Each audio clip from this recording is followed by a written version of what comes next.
Bienvenido, ¿cómo le va? A esta hora lo estábamos esperando ya. Equipo listo, todo un programa para plantear hoy en 60 minutos distintos temas que generan noticia hasta ahora. Le sugerimos que nos siga por redes sociales, en Twitter, @telesur- o @telesuragenda_a. En Instagram, facilito, agenda abierta. Allí van a tener algo de lo que estamos siguiendo. Hay un tema sumamente importante hasta ahora, un hecho noticioso que se da en Guatemala. Hay un remolque que atropelló a una multitud y dejó decenas de muertos. Las víctimas estaban observando otro accidente cuando fueron embestidas por el vehículo pesado. Las autoridades corrigieron de 30 a 18 la cifra de fallecidos. Ya vamos a ir actualizando también aquí esta situación. Vamos a empezar hablando de lo que ocurre en Venezuela. Progresivamente, muchos de nosotros ya en distintos lugares de Caracas y del cordón que rodea Caracas ya tenemos servicio eléctrico. No es 100% estable porque a veces se va por algunos minutos, a veces sentimos que hay un bajón de tensión. Se trabaja y muchísimo desde el lado del gobierno nacional para superar el ataque terrorista. Nuevamente, una vez más, bajarle el breque al servicio de energía eléctrica. Vamos a empezar revisando los hechos y le vamos a sumar también, como siempre lo hacemos, análisis para que usted pueda elaborar su propia opinión. Venezuela sigue siendo objeto de ataques desde distintos planos con el objetivo de provocar un cambio de gobierno que termine con el mandato popular del presidente Nicolás Maduro. Tras el sabotaje al sistema eléctrico que provocó apagones desde el lunes, nuevos ataques fueron registrados en distintos puntos, como un incendio en el Cerro Guaraira Repano, cerca de la subestación eléctrica de San Bernardino en Caracas. Ante esta situación, el Ejecutivo Nacional continúa con un plan de contingencia con el objetivo de garantizar el transporte de la población y la atención en el sistema de salud, y al mismo tiempo avanza en la reparación de los equipos de transmisión dañados por el sabotaje de la represa El Guri. Frente a las adversidades, el pueblo venezolano responde en calma y miles de personas salen a trabajar a pesar de haberse decretado día no laborable. Mientras tanto, la represión internacional se intensifica. El miércoles, el presidente Donald Trump exigió la retirada de Rusia del país sudamericano y planteó nuevamente que todas las opciones están sobre la mesa. Durante esta jornada, el Grupo Internacional de Contacto sobre Venezuela se reúne en Quito. ¿Cómo continúa el asedio contra la nación bolivariana? Hoy, en Agenda Abierta, analizamos los ataques.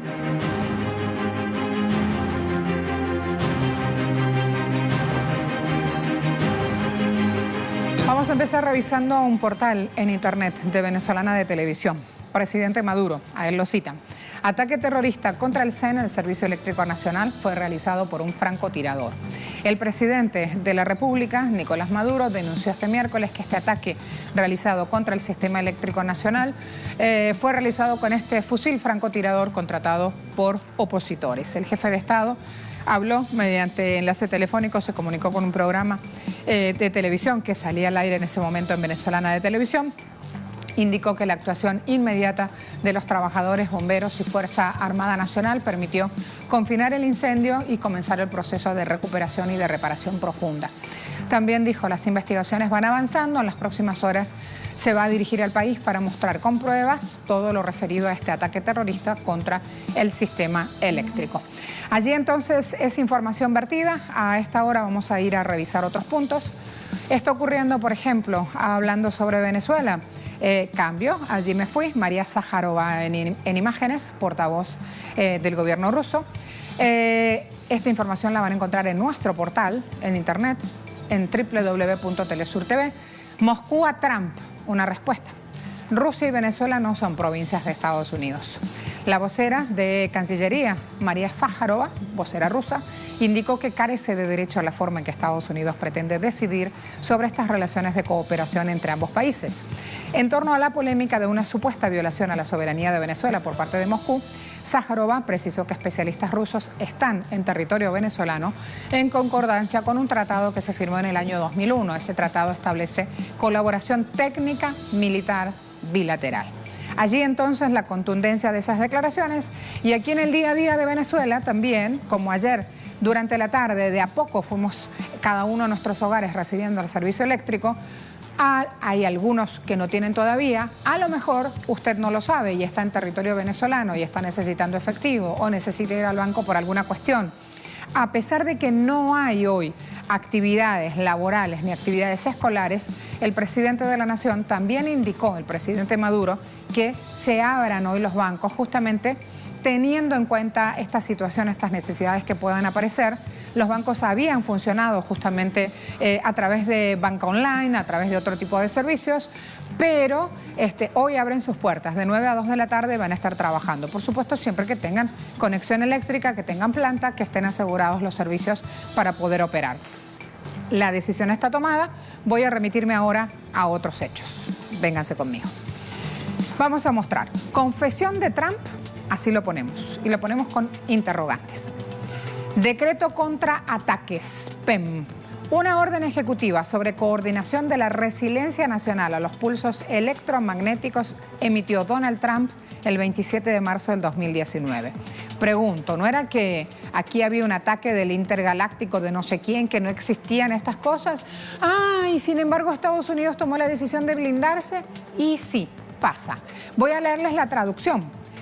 Allí tienen justamente el título de este documento y van a ir viendo la información a medida que se las voy contando, va a ir apareciendo la traducción en español. Arranco. Un pulso electromagnético tiene el potencial de interrumpir, degradar y dañar tecnología y sistemas de infraestructura crítica. Pueden afectar grandes áreas geográficas, alterando elementos críticos para la seguridad y prosperidad económica de la nación y podrían afectar adversamente el comercio y la estabilidad mundial. El gobierno federal debe fomentar enfoques sostenibles, eficientes y rentables para mejorar la capacidad de recuperación de la nación ante los efectos de los PEM.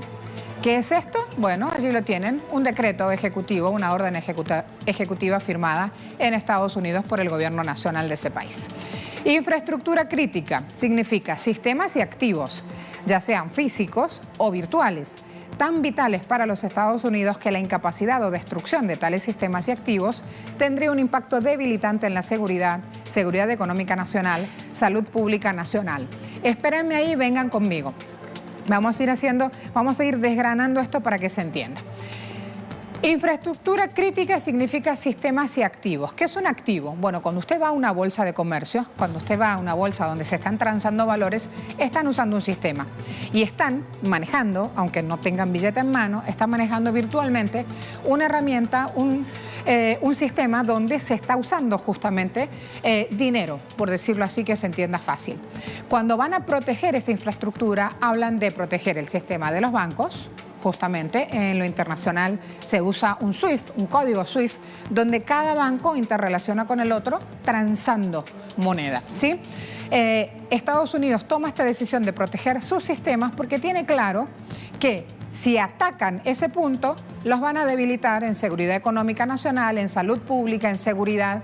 Así vamos entendiendo todos de qué es esto. O sea que sí existen los ataques electromagnéticos. Ahí vamos siguiendo el hilo. Voy al otro párrafo. Pulso electromagnético, ¿qué es? Es una explosión de energía electromagnética. Los PEM tienen el potencial de afectar negativamente los sistemas de tecnología en la Tierra y en el espacio. Pueden afectar grandes áreas geográficas. Sí, señores, eso existe. Desde Rusia, también hasta ahora, nuestro corresponsal Hansel Oro, a través de su cuenta en Twitter, nos ha agregado la siguiente publicación, empezando a desgranar justamente lo que pasa. Él va con la declaración de ayer de Sájarova aclarando que los especialistas militares rusos en Venezuela están aquí para fortalecer cooperación técnico-militar, que no están violando el derecho internacional, que no se trata de presencia militar rusa en el país. Está hablando presencia militar rusa en Venezuela. Hay uno más de Hansel. Quiero ir a esta hora porque es lo que justamente se está hablando también y repercute en Moscú y prensa internacional lo va levantando. Cancillería rusa llama al cese de las provocaciones del autoproclamado presidente Juan Guaidó. O sea, vamos poniendo las cosas en su lugar. Allí van encontrando elementos donde ustedes van a elaborar su propia opinión. Me quedo además con Luis Tavera a esta hora, sumando información, chequeando también lo que pasa. Luisito, atrás una unidad de Metrobús. ¿Cómo nos ha salvado la patria? Y ahí mismo, por favor no te muevas de la imagen, ahí mismo, fíjense que detrás del rojo aparece otro verde. Esa es otra unidad de Metrobús. Esto que parece tan común para los venezolanos fuera del país no se entiende. Entonces les voy contando. Miren en el rojo cómo empiezan a ascender las personas ahí en la espalda de Luisito. Y miren atrás en el verde cómo al mismo tiempo empiezan a ascender esas personas.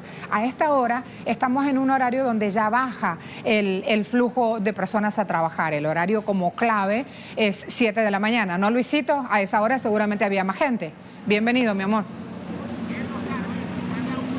Hola Marcela, buen día para ti. Tal cual, tremenda explicación que le dabas a la audiencia, cómo funciona este sistema de transporte superficial acá en Caracas. Pero esto es cotidiano acá en la ciudad capital. Bueno, a nivel nacional, el Ministerio de Transporte de Venezuela tiene estas rutas habilitadas, que es como el otro componente del transporte metro de Caracas, pero esta vez superficial. Acá, a mis espaldas, como tú lo describías a la audiencia, están los caraqueños que se dirigen a sus hogares, se dirigen a sus actividades cotidianas, muy a pesar de que quedan suspendidas por 24 horas más las actividades laborales y escolares, Marcela. Pero nosotros que desde temprano estamos en las calles, hemos podido ver algo que nos llamó poderosamente la atención, y es que hay más afluencia de personas en todas partes de Caracas.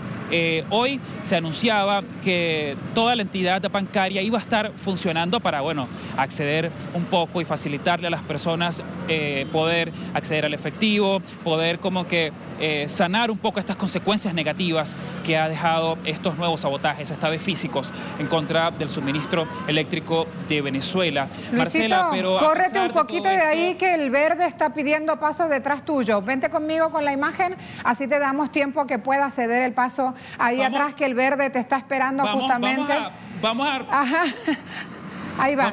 Exacto, porque acá las rutas de transporte, Marcela, son muchas, y entonces acá, si ustedes pudieran ver, a todo esto está una fila larga de personas quienes están esperando para poder acceder a este medio de transporte que está habilitado por el gobierno de Venezuela. Las personas que están acá, bueno, como ya lo decía, se dirigen a sus hogares, se dirigen a otras actividades cotidianas que no se han suspendido, pese a todas estas consecuencias, como lo decía, de este sabotaje eléctrico.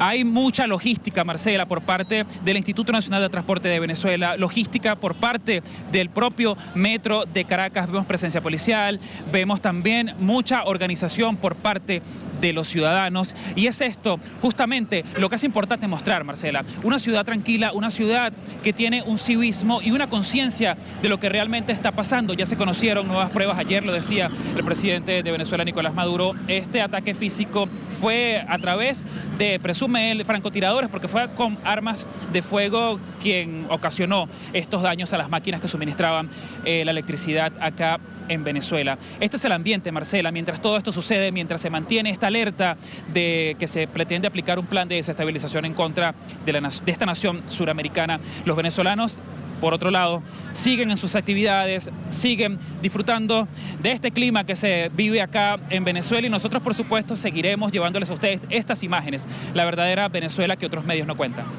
Gracias, Luisito. Ya vimos también cómo, y les voy contando, sigo describiendo la imagen que está atrás.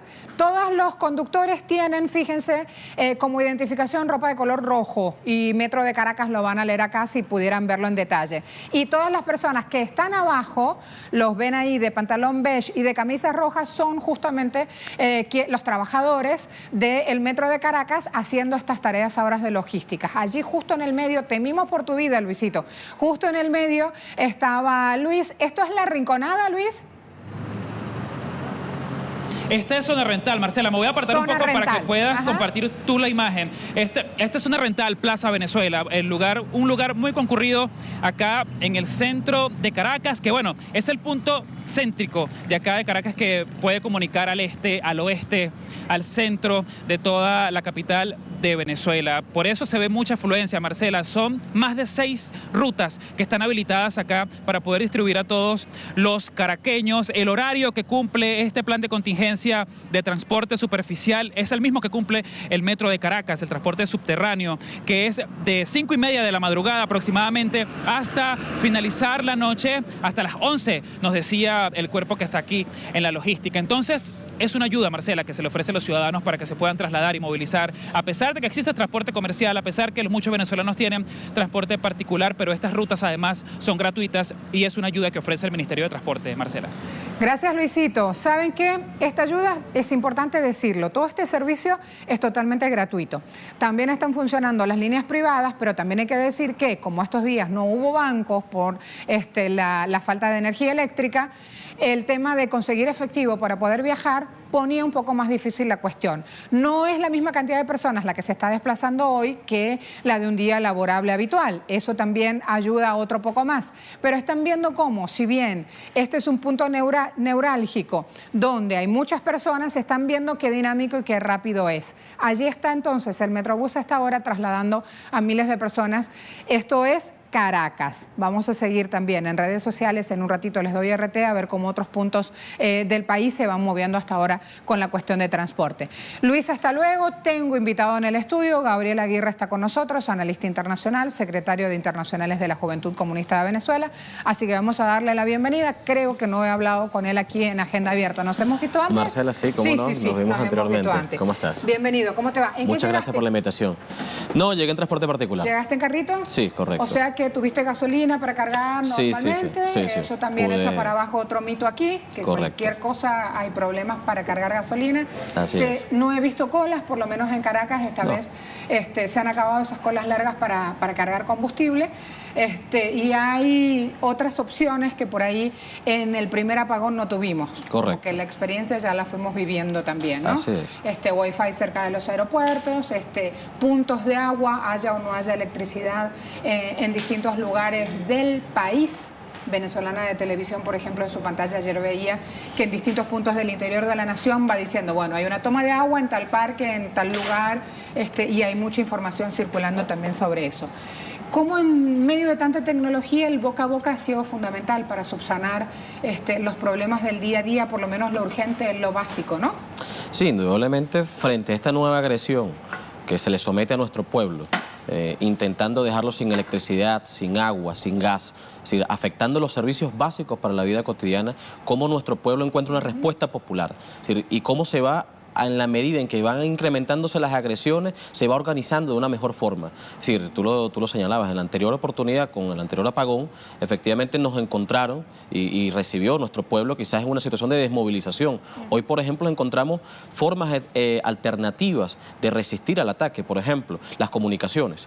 Hoy las principales telefonías se mantuvieron con relativa señal, es decir, con poca señal, pero aún con la capacidad de poder comunicarse. Y así también, igualmente nuestro pueblo siempre frente a las agresiones ha encontrado una respuesta popular en todos los ámbitos. Lo sigue haciendo. El Salud ha dicho que las plantas también esta vez arrancaron en los servicios hospitalarios. Eso es importante, Gabriel. Así es, así es. Sí. Eso corresponde a un plan que se generó, eso sí, plan se tiene hace mucho tiempo, donde todos los hospitales y los principales centros de asistencia de salud en el país tienen en sus alrededores unas plantas eléctricas que han sido instaladas por Corpoelec en la perspectiva de que frente a lo que ocurrió, el blackout y el apagón que ocurrió, pudiesen estas plantas responder y en consecuencia mantener en desarrollo los equipos técnicos que se necesitan para la asistencia técnica de salud en los centros de salud.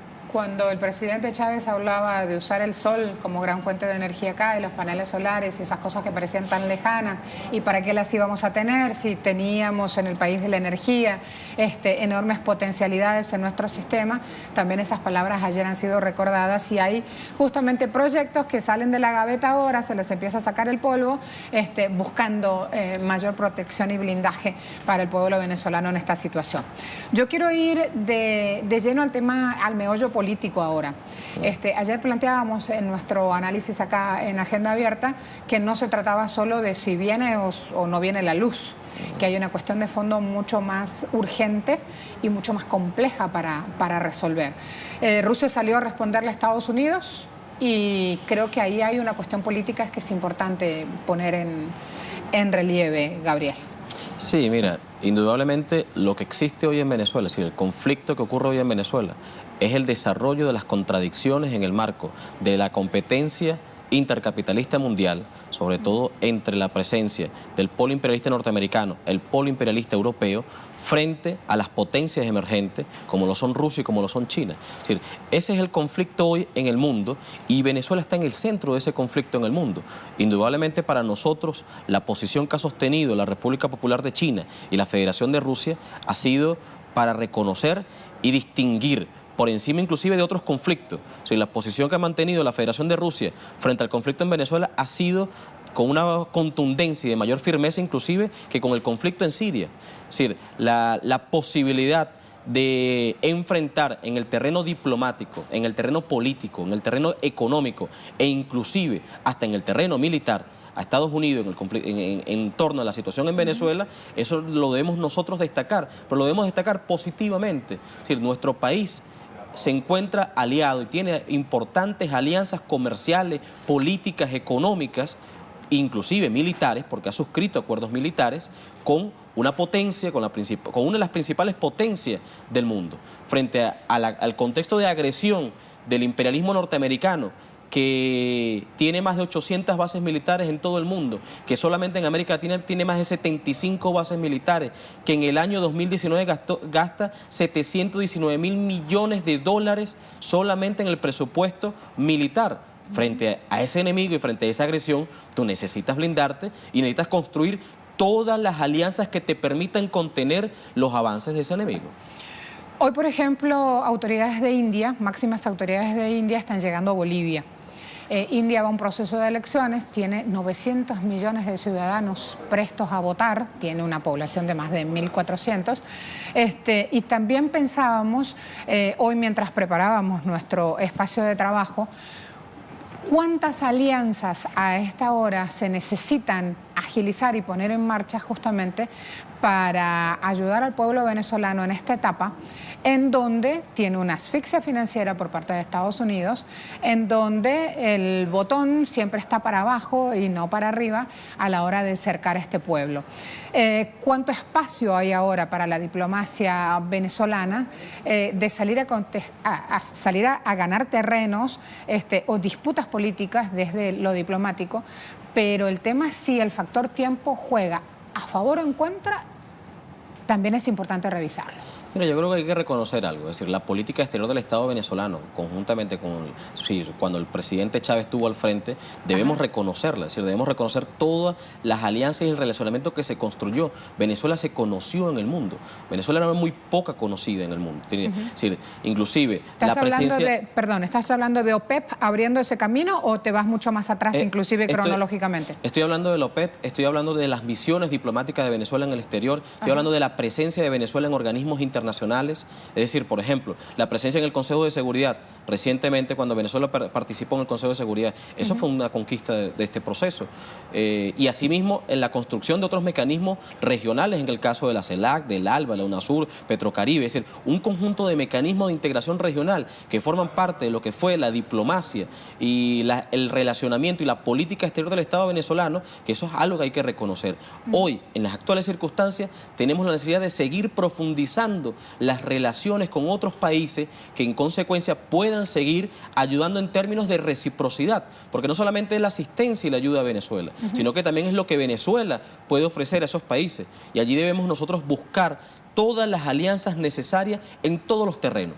Hoy fundamentalmente el tema de la economía es un aspecto fundamental. Es decir, Venezuela debe construir alianzas comerciales y económicas con muchos países que permitan evadir las medidas coercitivas unilaterales que le ha aplicado a Estados Unidos, que han sido muy difíciles, que han sido muy complejas, que hoy el mundo se encuentra también enfrentando, muchos países del mundo se encuentran enfrentando esas medidas coercitivas, pero solamente a través de las alianzas con otros países y con otros gobiernos es que han logrado evadir esas sanciones. Por ejemplo, el caso de la República Popular Democrática de Corea. es una nación que tiene sanciones no aprobadas solamente por Estados Unidos, sino por las Naciones Unidas. Y es importante revisar cuál es el desarrollo económico que tiene hoy esa nación en el mundo. ¿Y lo ha hecho a través de qué? A través del relacionamiento con otros países que no son parte de los centros económicos mundiales, pero que sí permiten evadir o encontrar alternativas a su situación económica. Sabes que, mira, sin hablarlo, pero teniendo en cuenta ese mismo punto, hoy a las 10 de la mañana en Impacto Económico vamos a presentar una fábrica de cosméticos en Corea del Norte que sale a producir justamente en una situación completamente adversa y que resulta que ahora que ya está exportando productos de muy buena calidad a otros países de la región y va por más. Claro. Creo que es un buen ejemplo justamente de un proceso de industrialización que evidentemente se levanta como respuesta a estas sanciones que pesan contra el país. Mientras yo te escuchaba pensaba, sin necesidad de implosionar esta nación. Hay tanto por hacer aquí. Si lo pensaran así, inversores internacionales, hablamos de paneles solares. El presidente Maduro ha indicado, ante la contingencia, cada estación de metro tiene que tener su propio espacio de abastecimiento de energía. Mira ahí ya cuánto hay para hacer. Minería ni hablar. El motor minero está trabajando a toda capacidad. Estamos hablando de polos agroindustriales que se están empezando a abrir aquí. El tema es que necesitamos seguir cruzando conocimientos y luego agregarles un valor extra, porque ya sabemos que de lo contrario, si nos quedamos solo con el producto original, no generamos mucho más para la economía del país. Estoy diciendo con esto, hay tanto camino por hacer también que en este momento, quienes se quedan como aliados, Rusia, China, lo tienen claro, Gabriel. Porque esto también se entiende. ¿Qué ven en Venezuela? Que están ahí Rusia y China dándoles la mano y apoyando la decisión de los venezolanos en urnas. Bueno, tienen que pensar justamente en esto, en las potencialidades de inversión que tiene este país, aún en las condiciones en las que se encuentra hoy la economía. Sí, indudablemente. Es decir, nosotros hemos manifestado en diferentes oportunidades. Venezuela necesita superar el actual modelo rentista extractivista y avanzar en el desarrollo máximo de sus fuerzas productivas nacionales. Y eso corresponde a la estructuración de un plan nacional, de un gran plan que sea capaz de organizar cuáles son las áreas estratégicas de la economía y, en consecuencia, dónde debemos nosotros potencializar el desarrollo. ¿Por qué? Porque lo que no es correcto es que nosotros mantengamos en el tiempo lo que es la división internacional del trabajo, es decir, un país simplemente surtidor de materias primas a los centros de poder, es decir, las economías de centro-periferia. Nosotros debemos trascender y avanzar en un proceso que es complejo y eso va a llevar tiempo, pero debemos empezar a dar los pasos, porque si no, sencillamente no vamos a lograr avanzar. Pero nosotros debemos dar los pasos en la perspectiva de lograr desarrollar nuestro aparato productivo nacional. Y eso lo vamos a hacer con el apoyo de ¿qué? Con el apoyo de estas alianzas comerciales. Indudablemente Rusia y China tienen muchos intereses en términos económicos y tienen grandes capacidades porque han logrado desarrollar sus economías a partir de sus procesos internos. Entonces, esas alianzas comerciales pueden permitirle a Venezuela superar la actual crisis que nosotros decimos, que es la crisis del modelo capitalista en el mundo y que en consecuencia se agudiza y se profundiza en Venezuela por el carácter de su economía, pero que hoy tiene la necesidad de desarrollarse, de superarse en una perspectiva verdaderamente revolucionaria, y eso lo vas a lograr con tus fuerzas internas, pero también con el apoyo internacional. Siempre en Telesur vamos a estar con los tambores de la paz. Esta es una experiencia que la venimos replicando desde febrero pasado. Un trabajo que aquí hemos mostrado también antes en pantalla, una invitación que hemos hecho en nuestra propia sede y que cuando vean en este momento un tuit de la directora de esta institución, Patricia Villegas, haciendo conocer las imágenes, y cuando escuchen también al ir a la pausa estos tambores, sé que van a unirse justamente a nuestra fila de siempre estar a favor de la paz y del diálogo, justamente como herramientas políticas para lograr entre todos los venezolanos este futuro que todos queremos. Gracias, Gabriel. Nos vamos con algo de los tambores y luego de la pausa tengo otro tema vital, sumamente importante. Ya lo abordamos.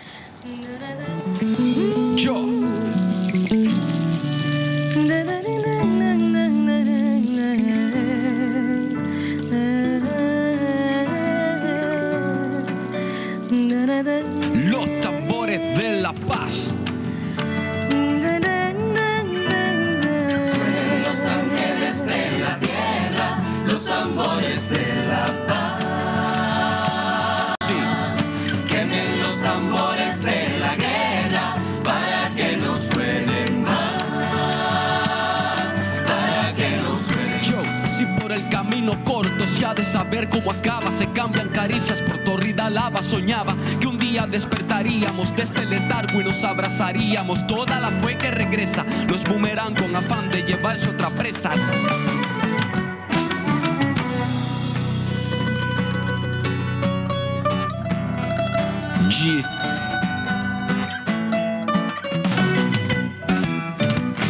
El viento del norte no está escogiendo quién menos, quién más. Lo mismo dispara la luz, lo mismo a la oscuridad. Para eso mi hermano estás tú, por eso tu hermano estoy yo. Los dos a cargar esa cruz, que al fin nuestra sangre es igual.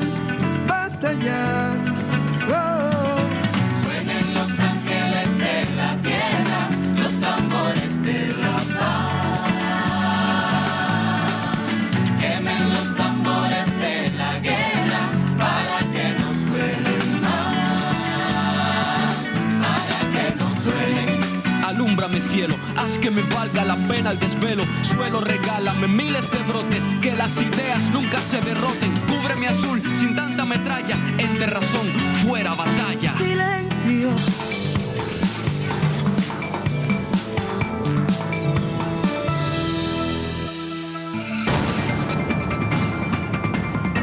El Consejo de Seguridad de las Naciones Unidas celebró una reunión de emergencia a petición de Siria, tras la firma de la declaración del presidente Donald Trump, donde reconoce la supuesta soberanía israelí sobre los altos del Golán, transgrediendo una vez más la normativa jurídica del derecho internacional.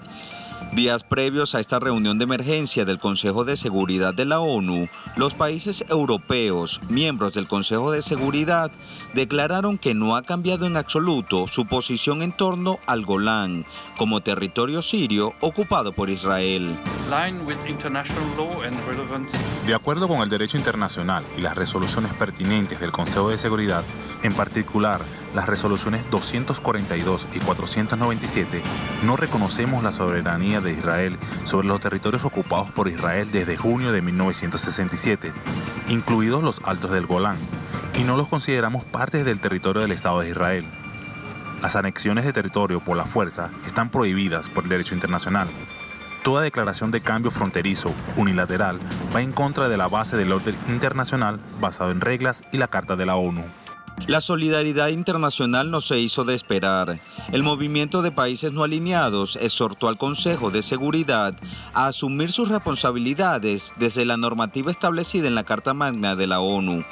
También condenó las provocaciones estadounidenses que tienen como objetivo generar una nueva escalada de violencia. En todo el país, una multitud de personas dejaron claro a la comunidad internacional su apoyo al gobierno de Bashar al-Assad y su determinación a expulsar al invasor de su territorio nacional. Nosotros como sirios afirmamos que la soberanía del Golán pertenece al Estado sirio y afirmamos que la última decisión de Trump es un tipo de terrorismo. Hoy en Agenda Abierta analizamos los intereses de Israel en el territorio del Golán.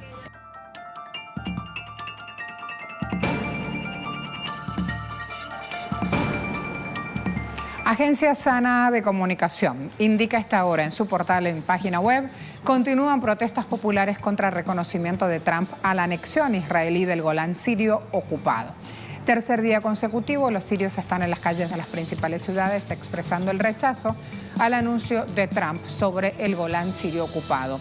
En Hakasej, miles de educadores, trabajadores y empleados están concentrados en la plaza de la ciudad, reafirmando que el Golán es suelo sirio ocupado. Denunciaron además la agresión lanzada por la entidad sionista contra Alepo la noche del miércoles. Consideraron esa agresión como una nueva violación, una más de la larga lista de crímenes sionistas. Me voy a ver Hispan TV. Siria, Estados Unidos. Este es el titular. Si tanto quiere Israel darle los estados de Carolina durante la sesión de emergencia del Consejo de Seguridad de Naciones Unidas, convocada para Siria para tratar la situación de los altos del Golán, tras la proclamación de Trump, Al-Jafari sugirió a Estados Unidos que entregue entonces 2 de sus estados al régimen de Israel. El diplomático sirio se dirigió al representante de Israel y le dijo: invitamos a Israel a no echar mano de lo que no le pertenece porque, lo quiera o no, la región volverá a Siria. ¿Por qué? Porque los Altos del Golán son territorio sirio. El ministro de Exteriores sirio a su vez emitió una carta a la alta comisionada de ONU para Derechos Humanos. ¿Qué le dijo Michelle Bachelet? Mostremos. Aquí va justamente la información. Le dijo, esta proclamación constituye una flagrante agresión contra la soberanía y la integridad territorial de la República Árabe Siria, así como una clara violación de la Carta de Naciones Unidas, del derecho internacional y de las resoluciones ONU relativas al Golán. Allí el pronunciamiento entonces oficial. Además de esto, vamos a ver que está esta situación en danza, que está Hisham Wanous con nosotros también presto a reportarnos y que hoy mismo la mayoría de los medios del mundo se está encargando justamente de mostrar cómo el presidente Trump toma la decisión intentando legitimar y proteger las violaciones israelíes al derecho internacional humanitario. Esas disposiciones que prohíben la construcción de colonias y asentamientos en los territorios ocupados, así como prohíben el saqueo de los recursos naturales por la potencia ocupadora y sus colonos ilegales. Estas son prácticas que constituyen crímenes de guerra conforme a los convenios de Ginebra. Esto es importante justamente ponerlo así en contexto y hacer un repaso de la importancia de las razones por la cual para Israel mantener bajo su poder los Altos del Golán hacen que pague cualquier precio. Es un territorio en disputa, claro que sí, entre Israel y entre Siria. Es una zona montañosa, 1.800 kilómetros cuadrados, situada en el sur de Siria y en el norte de Israel.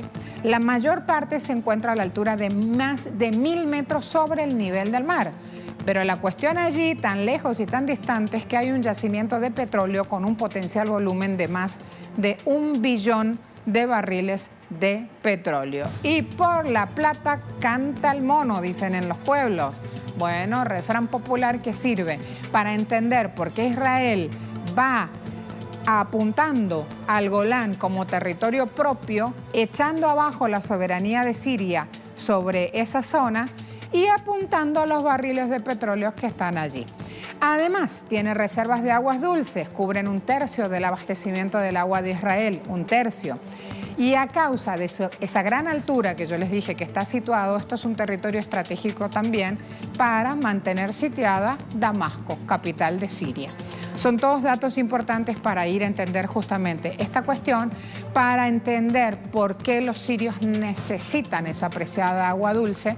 Y allí está Hisham Wanous también, nuestro jefe de corresponsalía en Siria, para ampliarnos un poco más sobre la coyuntura política hoy. Hisham, bienvenido. Después de mis vacaciones, hace largos días que no te veía. Qué bueno, compañero, que estás allí en una coyuntura política en Siria completamente distinta de hace 2 meses. ¿Es así? Sí, buenos días, Marcela, bienvenida. Efectivamente, como ha dicho, actualmente Siria atraviesa una coyuntura política muy importante, una coyuntura que podría cambiar realmente todo el orden mundial, sobre todo porque Estados Unidos, según afirmó Siria, intenta aplicar la ley de la selva, intenta crear un nuevo orden mundial ajustado a sus medidas y a sus políticas agresivas y hostiles hacia el mundo árabe, hacia Siria en particular y toda la región en general. Según afirmó el representante permanente de Siria ante Naciones Unidas, Bashar al-Jafari, aseguró que esta medida tomada por el presidente Trump de reconocer la supuesta soberanía de Israel, el ente israelí, sobre el Golán sirio ocupado, ha puesto de relieve realmente el objetivo, el verdadero objetivo por detrás de la guerra terrorista que Siria sufre desde hace 8 años y que ha sido impuesta por el extranjero, orquestada y promovida por Estados Unidos. El verdadero objetivo, según afirmó el representante sirio, es afianzar y reforzar la ocupación israelí a los territorios árabes, sobre todo el Golán sirio ocupado, y garantizar la continuidad de esta ocupación. Pero también es cumplir un plan similar al plan de Sykes-Picot, el acuerdo de división de la región de Oriente Medio, y a la declaración de Balfour, que es la declaración que le otorgó al ocupante israelí el Estado o los territorios palestinos. Ahora lo que busca Estados Unidos es atizar la situación en Oriente Medio a través de estas decisiones que ha tomado y así dividir a esta región al servicio de sus intereses para mantener su supremacía, su hegemonía junto al ocupante israelí y así seguir saqueando los recursos energéticos y naturales de estos países. Hay que destacar que las autoridades sirias realmente, como han rechazado esta decisión del presidente de Estados Unidos y como han advertido, realmente ocurrió que Washington quedó aislada en el Consejo de Seguridad de Naciones Unidas después de que 14 miembros de los 15 de este organismo internacional realmente manifestaron su rechazo a esta decisión estadounidense que afirman contradice la Carta de Naciones Unidas y los principios también de la ONU y constituye una violación a la legalidad internacional y a las resoluciones del Consejo de Seguridad, sobre todo la resolución 242 del año 1967 y la resolución 497 del año 1981 que califica nula y sin efecto legal la decisión israelí de anexar el Golán sirio ocupado en este año del 81.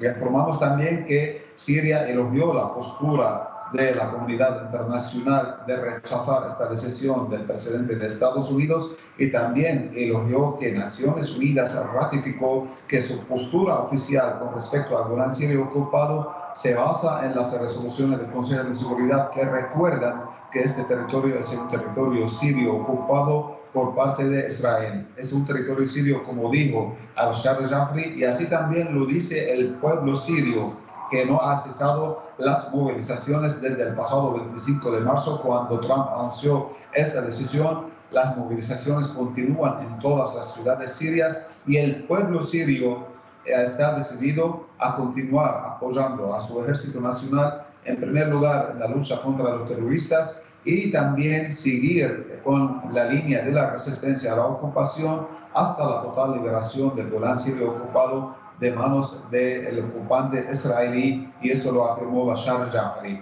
Si tanto Estados Unidos quiere a Israel, le otorga 2 estados, Carolina del Norte y Carolina del Sur, como dijo al-Jafari, que es un buen pedazo de tierra que podría satisfacer a Israel, y no tiene Estados Unidos ni la legitimidad moral ni política y tampoco tiene la legitimidad legal para ofrecer un territorio que pertenece a un país a otro estado usurpador que es el ocupante israelí. Por último, hay que destacar también que toda esta...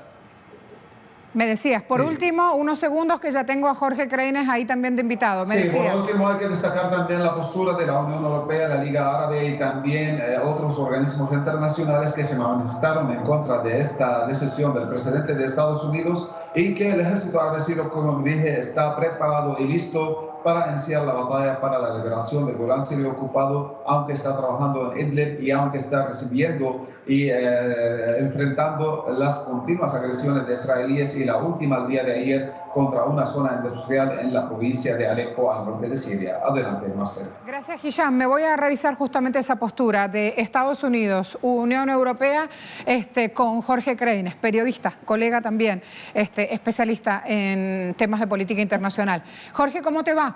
¿Qué decimos de Estados Unidos y de la Unión Europea en esta cuestión? Pues compatriota argentina, Marcela, ¿cómo estás?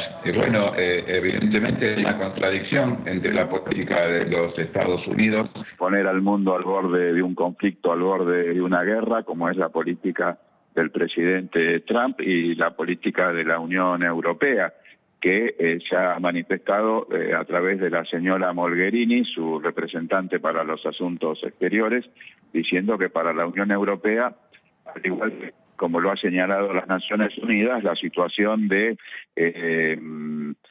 las alturas del Golán no se han modificado y pertenecen a la República Siria. De manera que allí aparece una contradicción más de las que están surgiendo de distinto modo entre la Unión Europea y los Estados Unidos.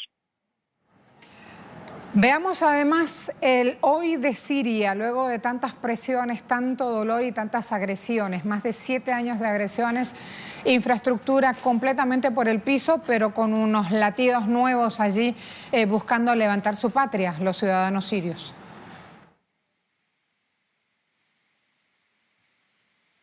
¿Perdimos a Jorge? Sí. Perdimos a Jorge, me quedo con ese interrogante entonces para seguir abordando. Les iba a comentar también, así, lo aprovecho ahora este minuto que nos quedó, en abril próximo aquí en Venezuela se va a dar un encuentro internacional de luchadores, de trabajadores en distintos movimientos sociales que aspiran a la paz del mundo. Y allí están invitados y confirmados varios participantes que vienen desde Siria, así que desde ya les quiero contar que estamos iniciando gestiones para invitarlos a nuestro programa y que podamos hablar de ese hoy, de ese presente de Siria justamente. Siria intentando sentar las bases de su recuperación. Me voy a hablar de fútbol. ¿Está nuestra compañera? Vamos, el catire, le dirían en Venezuela, el catirote. Así le dicen aquí a los rubios de ojos azules, ¿sabías? Hola, Marcela, mucho ¿Así gusto. te han llamado allá en la calle? ¿No catire, te dicen? Sí, sí me han dicho. Sí, es un término de acá, de Venezuela, tengo entendido. ¿Y qué pensaste la primera vez que escuchaste eso? ¿Es con otro? No, pregunté de qué se trataba. ¿Qué catire? Me dijeron, ya me explicaron de qué se trataba, entonces ya lo entiendo. Ahora... ¿Deportes con usted? Deportes ¿Así nos alcanza el tiempo? Perfecto, Dale, vamos. Parece. Listo. Iniciamos hablando de fútbol porque Chile goleó 3-0 a Venezuela este miércoles por la jornada de la fecha del Grupo A del Sudamericano Sub-17 que se llega a cabo en Perú. En un abrir y cerrar de ojos, Chile marcó todos los goles del partido en un lapso de 8 minutos en el primer tiempo. La Roja liquidó el cotejo por intermedio de Patricio Flores al minuto 27, Luis Rojas al 32 y Gonzalo Tapia al minuto 35. Con este triunfo, Chile sumó sus 4 puntos y se ubica por ahora en la tercera posición del Grupo A. Por su parte, Venezuela, que descansa en la última fecha, se quedó con 5 unidades en la segunda posición. También en el otro juego de la jornada entre Perú, venció a Bolivia. A continuación repasaremos los partidos programados para el día de hoy de este Sudamericano Sub-17. Por el Grupo B, ya lo tienen en sus pantallas, Paraguay enfrentará a Uruguay y Brasil enfrentará a Colombia.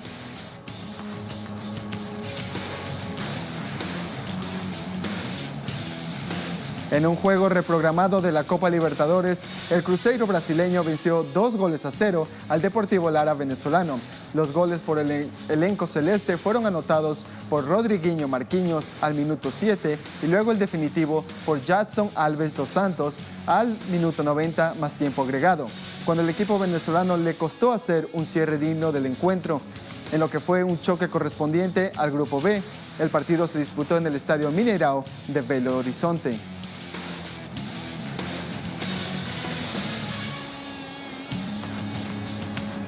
Y con esta información finalizamos la información deportiva. Marcela.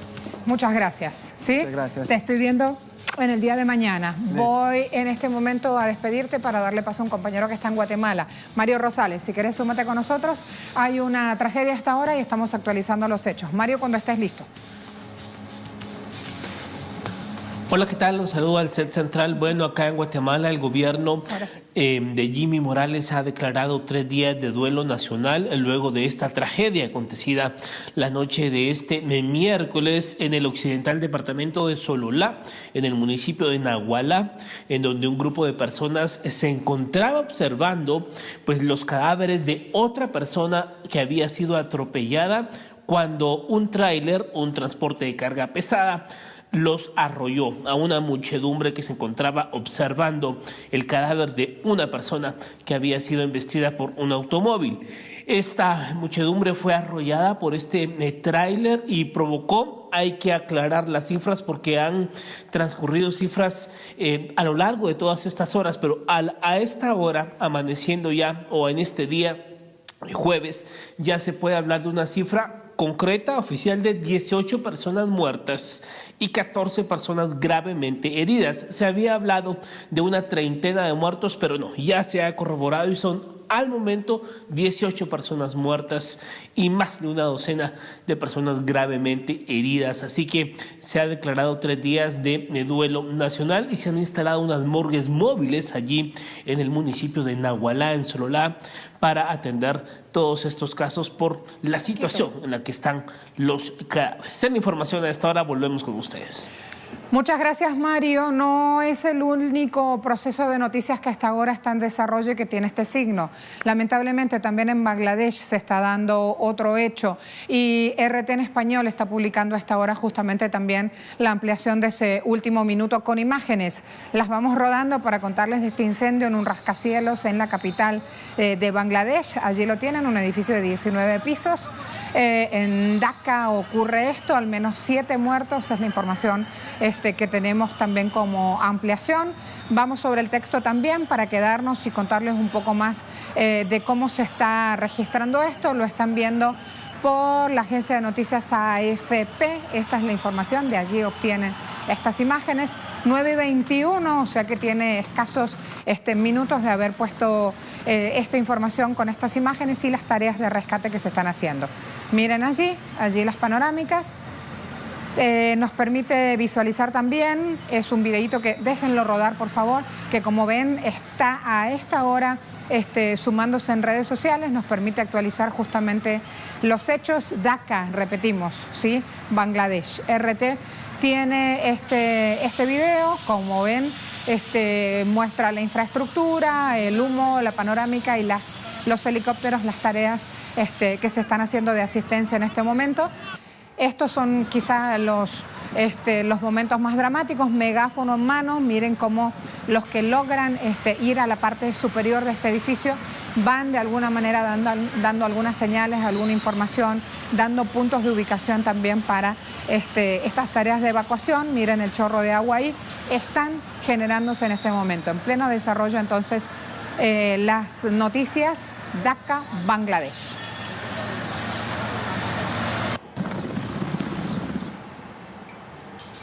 Desde aquí tenemos nuestra agenda abierta que ya está terminando en este día, los esperamos en la jornada de mañana. Tenemos una cita, siempre lo decimos, empezamos en 24 horas nuestra programación, pero la agenda abierta tiene un lugar especial en programación de Telesur, actualizando lo que ocurre aquí en Caracas, viendo lo que está pasando. En esta capital latinoamericana progresivamente ha ido retornando la energía eléctrica a los hogares, a los comercios de esta capital latinoamericana. En el resto del país ya les vamos a ir actualizando también. A todos muchas gracias por confiar en nosotros y por elegirnos para informarse.